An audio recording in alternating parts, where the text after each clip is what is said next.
Well, it's Halloween, and you're going to probably get candy tonight, whether you actually go out trick-or-treating or you just buy a bag of candy at midnight because it goes on clearance for 75% off. I'm not saying that's the way to do it, but I'm just saying it's the best way to get candy. Am I right? But either way, it is Friday, October 31st. I hope you've had a good day today. I know you Delphi people are off of school this week, so this is your last day of freedom before you jump back in on Monday, so enjoy it. A couple of announcements. We've got the M&M Bowl on November 13th. That is $10 a person. So make sure, and Brother Jim will give you some times this coming Wednesday of when we're going to meet. I need to secure the lane bowling, or the bowling lanes, and everything. Make sure we've got them. So we'll give you some times on that here coming up. That'll be a Friday night activity. We'll probably be bowling for 2 hours on there. So that's November 13th, and then the 23rd is the Parent Appreciation Night. That sign-up sheet is on the table in the back of the teen room. So whether you're at church for youth group on Wednesday night or on for Sundays, then feel free to stop in there, put your name down, and sign your parents' email up so we can get some RSVPs, because we're going to need to get those soon. Okay, so please get that. Probably November 10th will be the cutoff date of when we will have that, or actually it'll be like the 12th, that Wednesday, to make sure we can get all the RSVPs out and all that. The leader of the day today is Danielle Simpson. We prayed for Brother Jim yesterday. We're going to pray for Miss Danielle today, and keep her in prayer as she goes to and she works at a bank, and she goes to a normal job. She's not in ministry like Miss Brittany and I are, but you pray for her as she goes, that when she works with people who are lost, people that are not saved, that they would see her testimony, they would see the way she deals with things, and there are always stresses in life that come up. So pray for her that when she deals with those, people would see something different in her, and then they would ask her about it, and she would be able to share Christ with them. So pray for her today, and if you've got her number, if you've got any of those things, just let her know that you're praying for her today. All right? The thought today on shock therapy and its extra voltage, so you're stuck with me for like another 2 minutes, is going to be out of Hebrews chapter 11. Yesterday we looked at Hebrews 9:27 about how it's appointed to men once to die, and after this is judgment.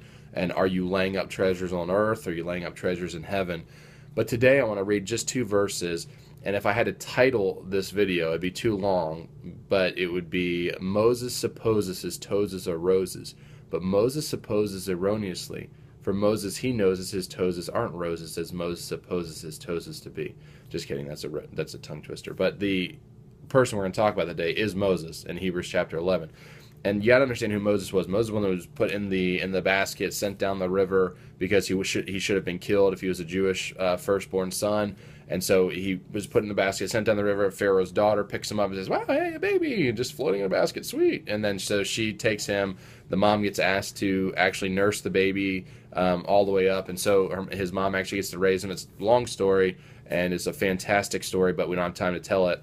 But then you get to Moses when he gets into his older years. And so then that's whenever you get to verse 24 of Hebrews chapter 11, which says, "By faith Moses, when he was come to years, refused to be called the son of Pharaoh's daughter," meaning he turned away from everything that entailed. He turned away from all the glamour and the luxury and the royalty of being Pharaoh's daughter. He turned away from that. Why would he do that?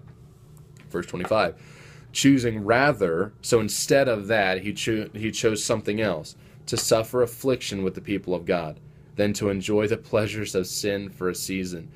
Listen here. If we would have Christians, not just teenagers, but adults, Christians all around the world, who would choose to suffer affliction with the people of God, with the church, rather than enjoy the pleasures of sin for a season, we'd have a new world. But then in verse 26, this is the phrase that kind of like prods my heart and just says, "Is this you, AJ?" It says, esteeming the reproach, or counting, esteem means to count, the reproach or shame of Christ greater riches than the treasures in Egypt. Do I count the reproach or the shame of Christ that people put on me? Not that it's shameful to be a Christian, but the shame that people, "Oh, you're a Christian, you believe this, you're a bigot, you're intolerant." Do I count that reproach greater riches than the treasures this world has to offer? Or am I so quick to turn away from Christ and say, "Oh, no, I'm not a Christian." Yeah, some of that stuff they believe is stupid because I want to fit in. So my challenge for you today is this. Are you counting the reproach of Christ greater riches than this world has to offer? Or are you counting the riches this world has to offer greater than the reproach of Christ? I love you guys.